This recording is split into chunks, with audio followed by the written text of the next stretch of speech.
Hello, everyone, and thank you for tuning in. I'm Jesse Anderson. I'm joining you from SpaceX headquarters in Hawthorne, California. Site. Tonight, we are launching SpaceX's Transporter-7 mission. This is our 7th dedicated. For tuning in, I'm Jesse Anderson. I'm joining you from SpaceX headquarters in Hawthorne, California, just a few hours south of our launch site. Tonight, I'm Jesse Anderson. I'm joining you from SpaceX headquarters in Hawthorne, California, just a few hours south of our launch site. Tonight, we are launching SpaceX's Transporter-7 mission. This is our 7th dedicated small sat rideshare program launch. This mission will mark our 24th launch for this year and 224th mission of all time. Now on this flight are 51 spacecraft, including CubeSats, microsats, hosted payloads, and orbital transfer vehicles carrying to be deployed at a later time. Now, it might be worth mentioning that weather is currently red for liftoff at this time, but moving forward with our T0 of 11:48 p.m. Pacific time to see if we can find some good weather. Now, there will be a total of 36 deployments made between 2 deployment sequences. The first deployment sequence will begin around the T+1 hour mark and will last for approximately 20 minutes. We are expecting to lose ground station coverage partway through the first deployment sequence, so only some of our deployments will be visible today. However, when we gain coverage or ground station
Hey everyone, I'm Somer Srivastava, a structures engineer here at SpaceX. On your screen is a live view of the Falcon 9, which is a reusable 2-stage rocket, which rolled out to the pad and went vertical early this morning. Falcon 9 is kind of like 2 rockets in one, with the first stage and the second stage stacked on top of one another. A rocket can be defined as the engine, or the M1D rocket engine, or the vehicle which is propelled by the engine, in this case, the Falcon 9 rocket. For a sense of scale, the two-stage Falcon 9 stands about 70 meters tall, which is slightly taller than a 21. The first and second stages, the black composite inner stage, which connects those two, and the payload fairing at the very top. Speaking of the fairing, the 51 spacecraft on board the second stage today are safely enclosed inside the large pointed structure at the very top of the rocket, which is the payload fairing. Its job to protect them until the vehicle is outside of the Earth's atmosphere, at which point the 2 fairing halves separate to expose them to the vacuum of space. Right below the fairing, we have our second stage, which houses our single Merlin vacuum engine, or the MVAC engine, which will propel our payloads to their eventual destination in space. On today's mission, you might notice something a bit different, which is that we are flying with a shorter nozzle extension attached to our MVAC engine. Going forward, our teams plan to use this shorter nozzle when we don't need as much performance to get the payload to its final destination. Stage 1, RP1 load complete. But don't worry, the larger nozzles are not going away forever, or a significant amount of thrust from stage 2, or ones that contain a heavier payload. So keep an eye out for that after stage separation. Moving on further down the rocket, below the second stage is the black carbon fiber inner stage. The inner stage connects the 2 stages and houses the center pusher that allows the first and second stages to separate during flight.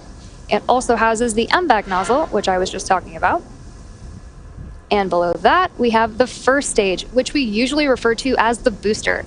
The first stage makes up the bottom 2/3 of the vehicle and has 9 M1D engines at the bottom. Those 9 Merlin engines do the bulk of the work to get Falcon 9 off the ground and up to the thinner parts of the Earth's atmosphere. Stage 1 is the primary part of Falcon 9 that we recover, refurbish, and reuse for multiple flights, which allows us to bring down the cost of regularly launching rockets. At around 2.5 minutes into flight, the first stage will separate and make its way back to Earth to attempt a land landing at landing zone 4, which isn't too far from the launch pad. For those of you who are keeping track... Thanks, President, for strong back recheck. For those of you who are keeping track, today's mission marks the 10th flight for this particular booster, which has previous Freilich mission, DART, and 7 Starlink missions. For today's mission, unlike typical Falcon 9 missions, we'll be performing a single engine entry burn and a 3-engine landing burn on the first stage after stage separation. This is due to the change of second stage engine performance with the shorter nozzle. So switching up the number of engines we light up during these 2 milestones on the booster during descent will allow us to more efficiently land on, however, be the first Falcon 9 first stage to perform these burns with this changed engine configuration to land back on land. It's also worth noting that we are predicting slightly higher winds during our landing attempt, but hopefully the weather will cooperate with us. So be sure to keep an eye out during both, and we are currently tracking no issues. However, the weather on moving towards our planned T0 of 11:48 p.m. If for some reason we do not launch today, we have another opportunity tomorrow at the same time.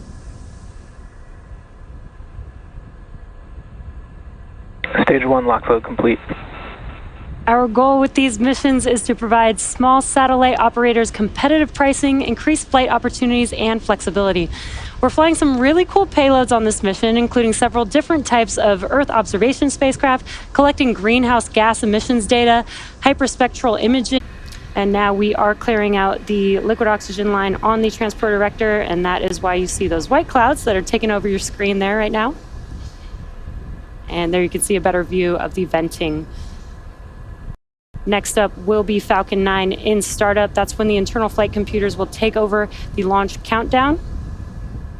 And that is at the T-1 minute mark.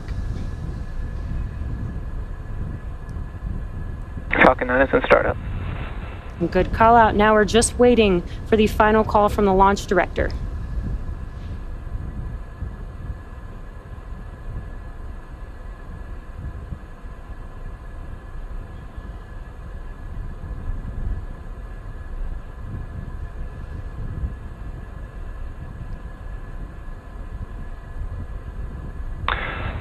Launch director on countdown 1. Hold, hold, hold.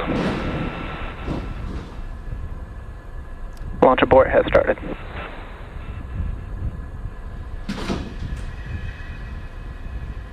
Now, as you just heard the launch director, we have had a hold, hold, hold on the countdown.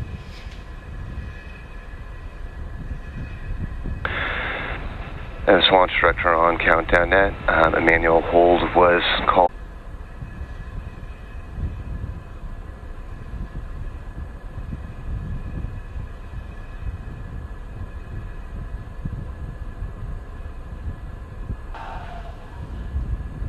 Now, as you heard on the nets, the launch director did call a hold, hold, hold on the countdown today, and that was due to weather. We have been keeping an eye out on that.